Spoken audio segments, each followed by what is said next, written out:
Jesus foretold this, and it's about to happen. Hey guys, Britt here. Welcome to End Times Bible Prophecy. When the disciples came to Jesus and asked him, "When will all this happen? What's the sign of your return and the end of the age?" Jesus went on to cite a number of signs and events, things he said would happen just before his return. And I'd like to focus on one of those signs today because based on observation alone, I believe we're on the verge of seeing this happen. So what am I talking about? Let's look at this right here from Bible Hub. This is Matthew 24, verse 22. And this is Jesus in response to those questions. He said, "If those days had not been cut short, no one would survive, but for the sake of the elect, those days will be shortened."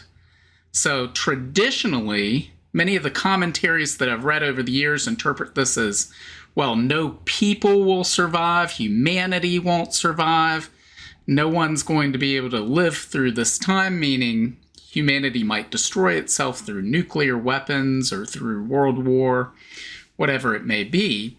But that's not what this verse says. And we're going to look at the original Greek as we go on through this video, later in this video.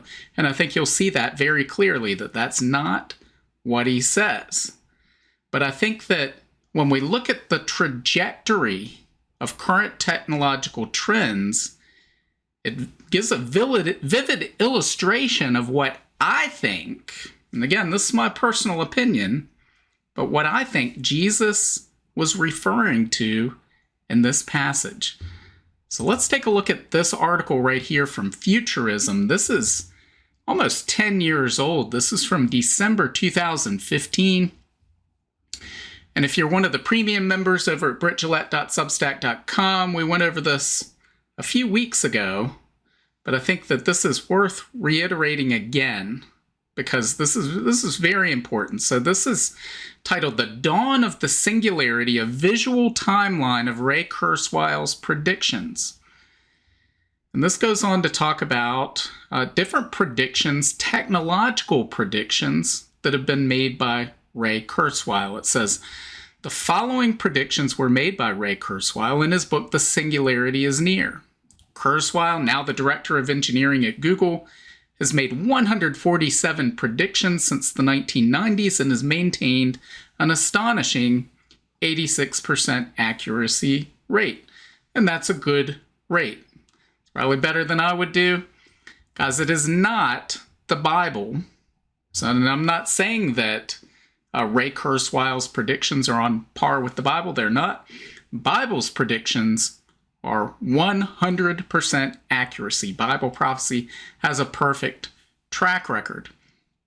But for the purposes of what we're looking at today, technological forecasting, what's coming next, what's around the corner for technology, we're going to refer to this. And I want to keep in mind, this book, The Singularity is Near, was published in 2006. So even though this article was 2015, it's looking, the predictions they're looking at here were made in at least 2006, if not earlier, because there are earlier articles published by Ray Kurzweil with these same predictions that predate that 2006 publication date. But I want you to keep that in mind as we're looking at this, because he had this is showing predictions for what would have then been 13, 14, 15 years in the future. So here he's got 2019 to 2029. So the decade of time we're in now, as we record this, it's 2025. So we're more than halfway through this time period. Let's look at some of the things that he predicted at that time. Again, back in at least 2006, if not earlier. It says, "The digital world makes paper books and documents almost completely obsolete." Again, keep in mind, this is before really the Kindle became big. They may have had early versions of the Kindle back in 2006. Can't really remember, but probably 2009, 2010 timeframe was when they started selling mass amounts of Kindles. and people began reading on tablets en masse. And again, documents, if you've signed any sort of legal documents or even things to fill out, softball requirements for their local rec league, most of these documents come to you through email and electronic signature now. So we're seeing this happen. To a large extent, it's already happened. How about total power of all computers is comparable to total brain power of the human race? I believe we've achieved that. Computers are embedded everywhere in our environment, furniture, jewelry, walls, etc.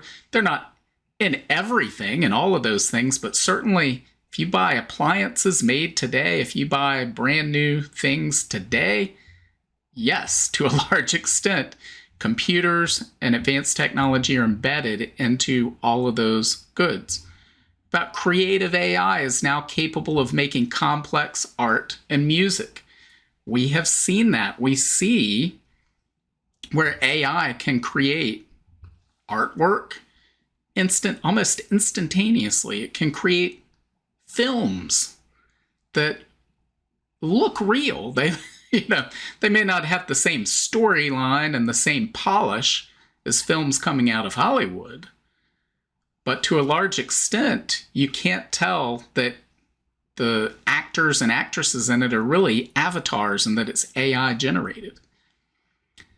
Yeah, this autonomous vehicles now dominate our roads. That has not happened, but to a large extent, that's mostly just because regulation remains in place that keeps that from happening. We know that in some jurisdictions, long-haul trucking is driverless. So once the regulations catch up with the technology, to a large degree, autonomous vehicles will dominate the road. About humans begin to develop deep relationships with AI. We've been talking about this extensively recently. We have people developing romantic relationships with AI boyfriends, AI girlfriends. And one man married his AI. We see just yesterday, I believe it was, we did a video on how many children are turning to AI out of loneliness. They're talking to AI. They're bonding with AI. We see people undergoing therapy using AI. So yes, this has happened. How about language translation machines are now routinely used in conversation?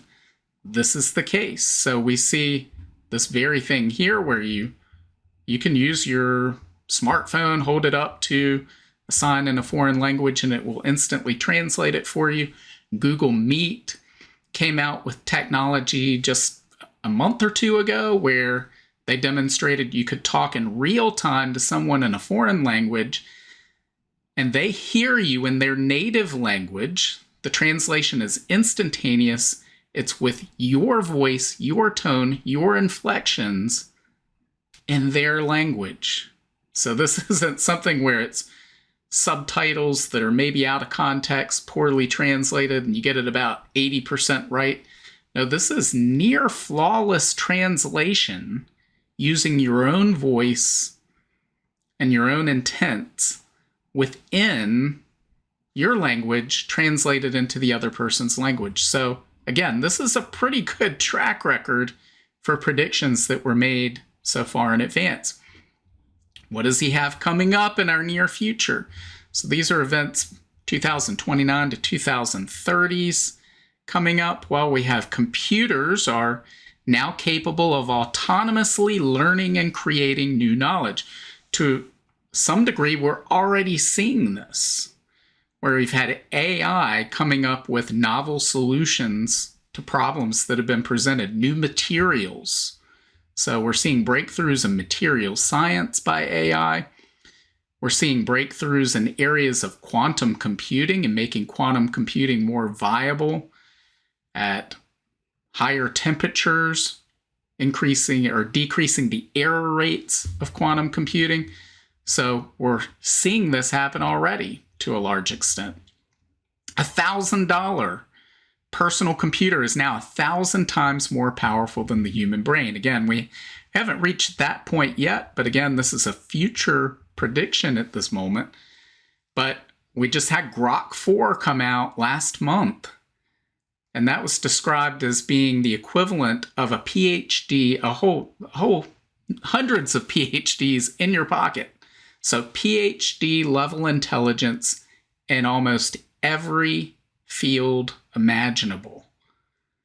So this is scoring just off the charts on tests that human beings, the brightest minds in the world, could score about 5% on these tests, and they're getting blown away by Grok 4. So we're on our way to seeing this. And again, Grok 4, you can get the full deluxe version for $300 a month at this point. So you may be often saying that you would buy the computer versus you would buy access to a cloud-based version of these types of devices. But how about VR eyeglasses and headphones are replaced with computer implants? So we're seeing more and more companies developing brain-computer interfaces. Neuralink is probably the one that gets the most media attention. It's an Elon Musk company. But keep in mind, when Elon Musk created that company, the idea came to him because he was trying to type a text. He couldn't type it fast enough. He thought, this is so slow and clunky. I should be able to think the text, and it just appears. And that's why when they started clinical trials for the Neuralink implants, he said, well, I'm going to get one too. And that should have been the big news story, the big news headline, because up to that point, they were claiming in the media, oh, well, Neuralink is to help the blind see, help the lame walk, which of course has its own biblical implications. But then Elon Musk said, I'm going to get one too. Well, why? Why are you going to get one, Elon Musk? Because as far as I know, you're not blind. You're not paralyzed in any way. But he wants to augment himself. He wants to become transhuman because he's a transhumanist. He wants to augment his capabilities and increase his biological capabilities, augment them with technology. Artificial intelligence is claimed to be conscious and openly petition for recognition of this fact. We're already hearing people start to claim that AI should have rights. So we're seeing movements to push for this. Then we get to the 2030s. So that's not far away, guys. That's 5 years into the future. 5 to 15 years into the future encompasses the 2030s. Nanomachines are directly inserted into the brain to control incoming and outgoing signals. Brain nanobots are now capable of eliciting emotional responses from users. So you can see how quickly we'll go from brain-computer interfaces to nanobot implants. And then this is the one I want to focus on here. Mind uploading becomes successful and perfected, and humans become software-based. So what happens when humans become software-based, when they become bits or qubits rather than biological cells? Well, let's go back to what Jesus said here. Matthew 24, verse 22.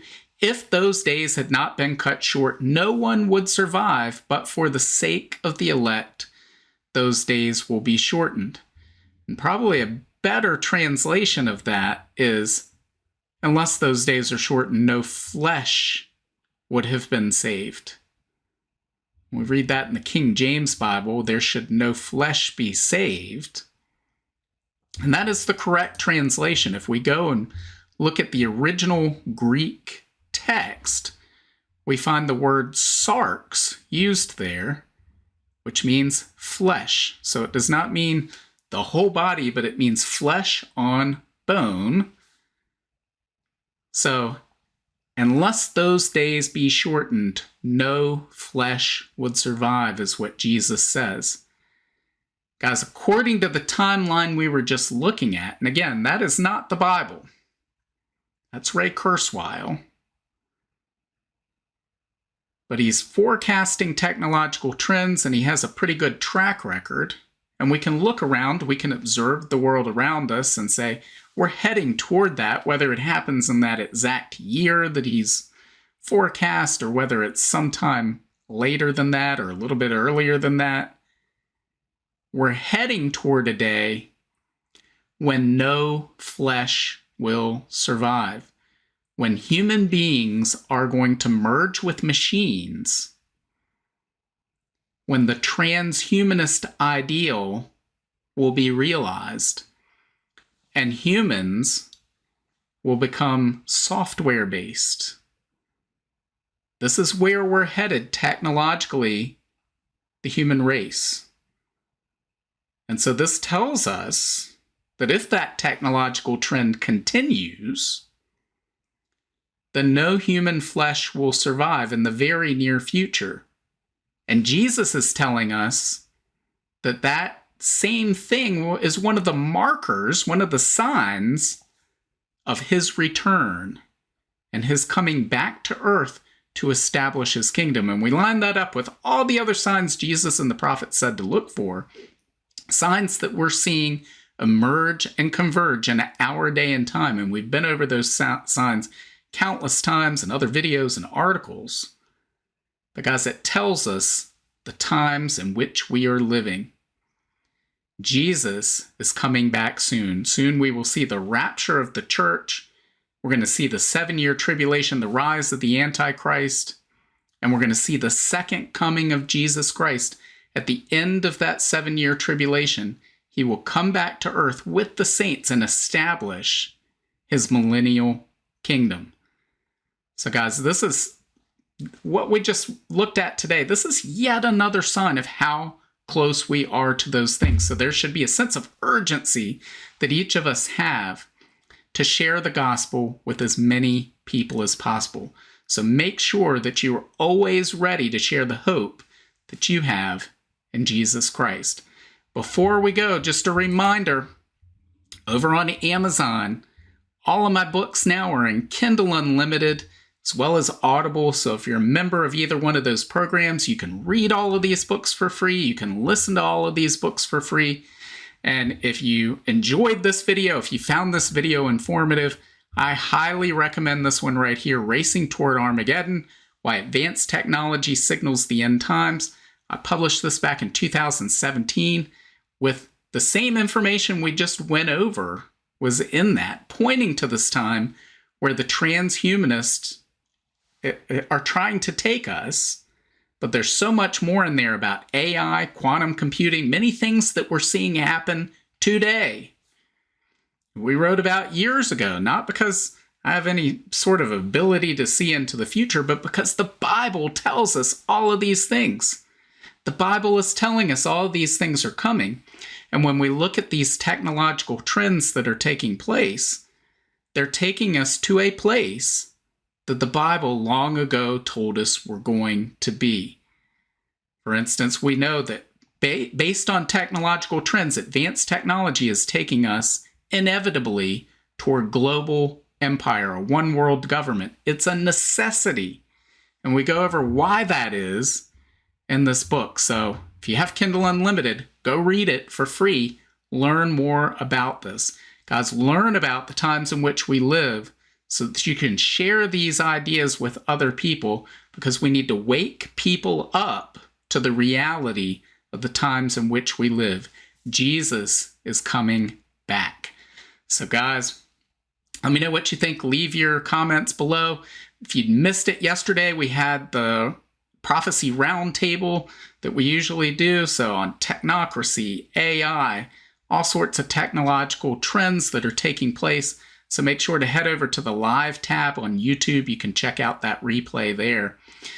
But guys, let me know what you think. Leave your comments below. And God willing, I'll see you tomorrow.